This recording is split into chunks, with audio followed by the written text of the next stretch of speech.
All right, we're going to talk at the true state of four coins. Ignore all the hype, ignore all the theories, and we're going to talk about how XRP, Cardano, VET, and Hbar are actually doing. And I know those are four coins that a lot of you that watch my channel care about a lot. Let's start with XRP.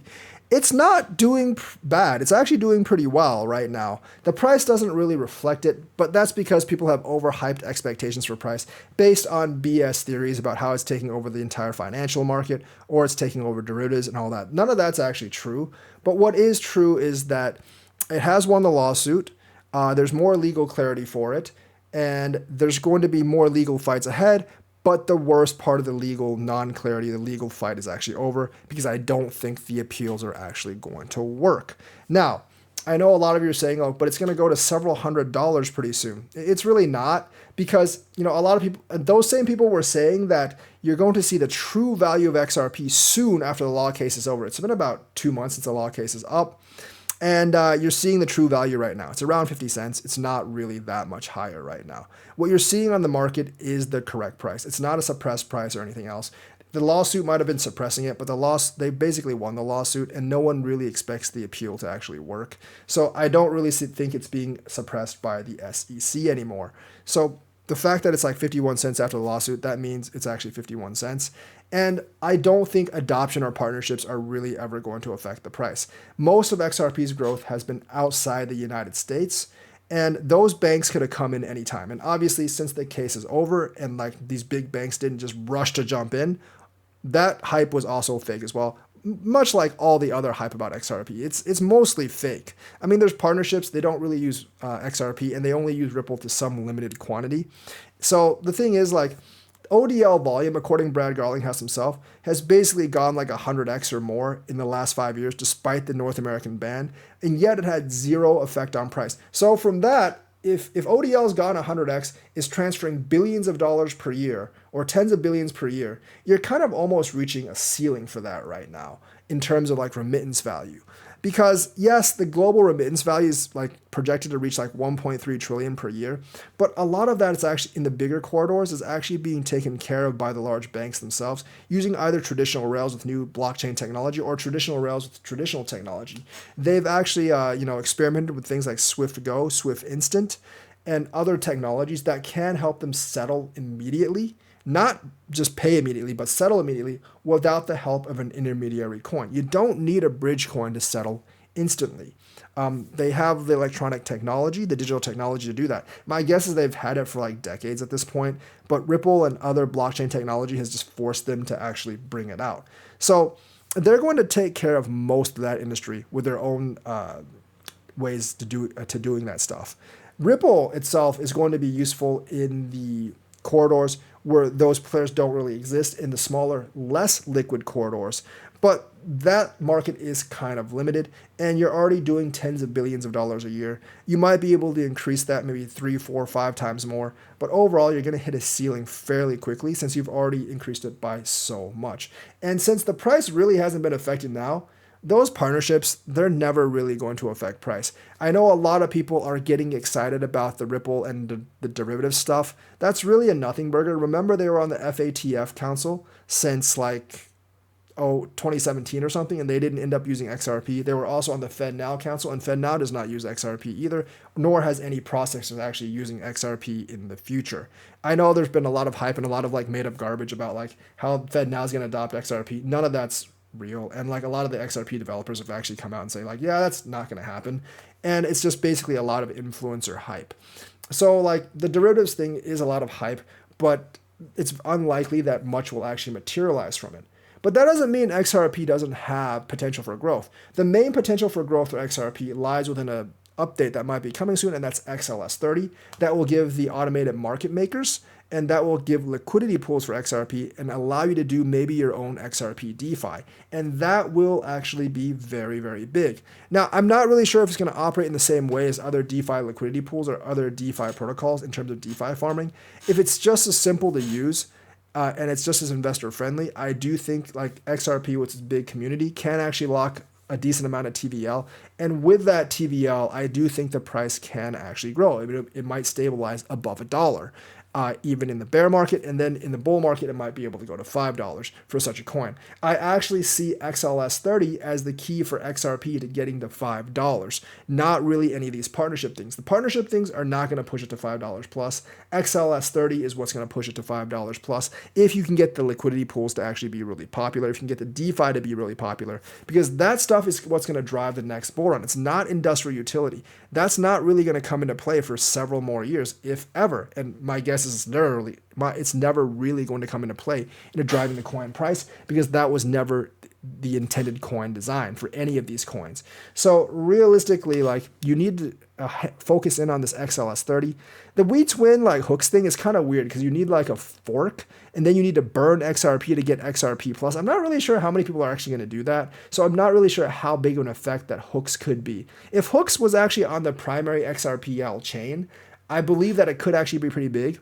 And I think it was because of some technical problem that they actually couldn't get it on the chain. David Schwartz says he wants to resurrect Codius at this point, but they've abandoned it for years, and I don't really see any real efforts to actually resurrect Codius. So right now, the real status of XRP is it's doing well. It won the lawsuits. No, I don't think any of the partnerships are going to affect its price. You're seeing its real price at around 50 cents, but that real price could increase if XLS30 is successful, and if people actually use the new features of XLS30 to lock in value. So that's what you actually need to be looking at, not all the hype. In terms of Cardano like does just need to work on its DeFi ecosystem. Their ADA locked grew rapidly up until like July, and then like as the market tapered off, it's kind of tapered off as well. It hasn't really gone down. It's held steady, but ADA has fallen in ratio against Bitcoin. It's kind of stabilized out in the last couple of weeks. And I do think like right now, because I don't think Bitcoin's going to fall that much further, anything below 25 cents, I think is a good chance to actually purchase some cheap ADA. Now, I would be looking at ADA ecosystem tokens. Like for me, it's mainly ADA min swap, but if you like any of the other swaps, feel free to go with them as well. Because I do think if you really want the big ROI with ADA, that's what you're going to have to look at. Now, I wouldn't go with Sunday Swap because I don't think they're ever going to recover from that Hbar. And I don't really know about Wing Riders because of the Nomad bridge hack. But some of the others, especially some of the new ones, you might actually want to look at, especially because the farming liquidity pools receive a much higher yield than the MinSwap liquidity pool, and that could actually attract a lot of people in. I do think ADA has a really bright future, but all the Africa stuff and implementation and partnerships, I don't think that's really going to affect the price anytime soon, or if ever, honestly. It's the same thing with the XRP and all the other partnerships. I really don't think it's going to affect the price. It is going to be the DeFi ecosystem growth and maybe the NFT ecosystem growth. Charles, for all the people that don't like him, he actually does keep people focused on ADA, and he's actually doing a pretty good job of promoting it. So I don't really mind him as well. I think he makes a decent spokesperson despite all the stuff that's actually been found out about him. And I do think like he serves ADA's purpose pretty well by keeping the focus on ADA and doing all the kind of like AMAs. So Cardano's real status, doing okay, hang in there, just waiting for the bull run. And really hoping that like more people lock in more ADA, because if that TVL skyrockets, then Cardano will actually skyrocket.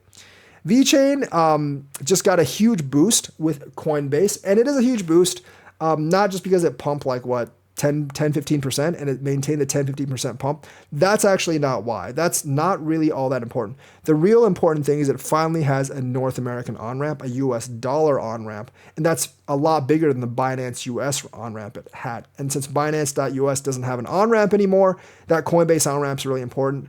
And it's really important because it gives people access in the VeChain ecosystem. I believe if Vex actually debuted when they actually had a good on-ramp like Coinbase, it wouldn't have died. So look for new VeChain projects to come up. What they need to do is they need to allocate more VET funds, not so much for industrial partnerships, but to develop these DeFi protocols, to develop NFT programs, and to develop liquidity pools for VET, because those are going to be the things that actually make VET valuable for investors.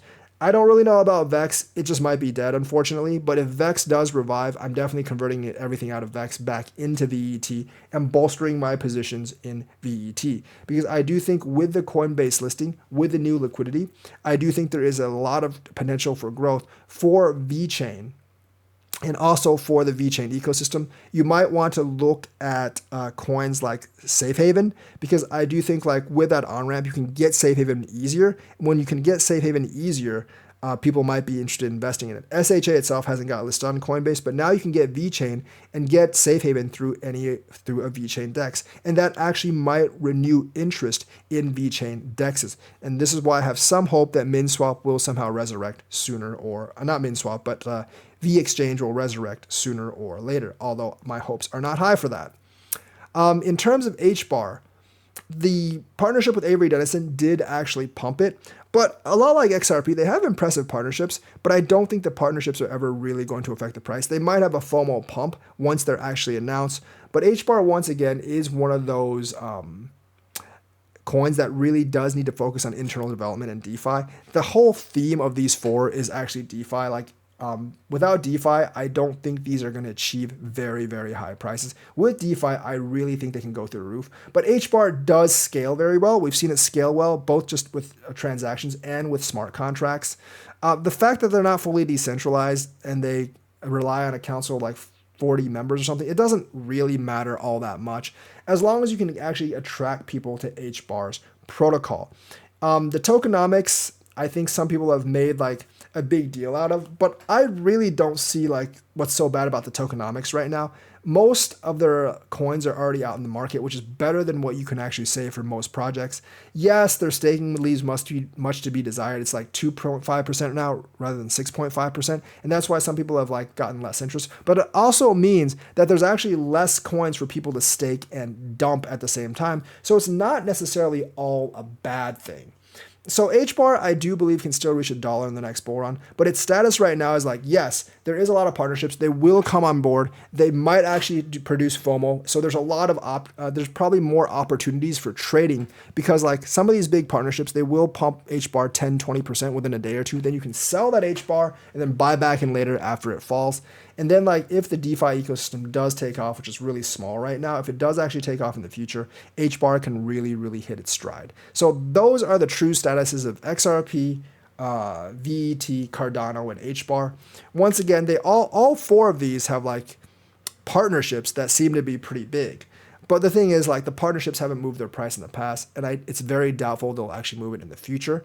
All these coins have great potential because their DeFi ecosystem is very small, and they do actually need to allocate more to that DeFi ecosystem. I think Cardano's got the jump on that because they're actually one that focuses on an internal development, whereas the other three more focus on their industrial adoption. But as we've seen, that industrial adoption, regardless of how many partnerships have come activated, has not affected the coin price at all. So that's the news for today. Let me know what you think. Like and subscribe, hit that bell notifications button. Thank you, and have a nice day.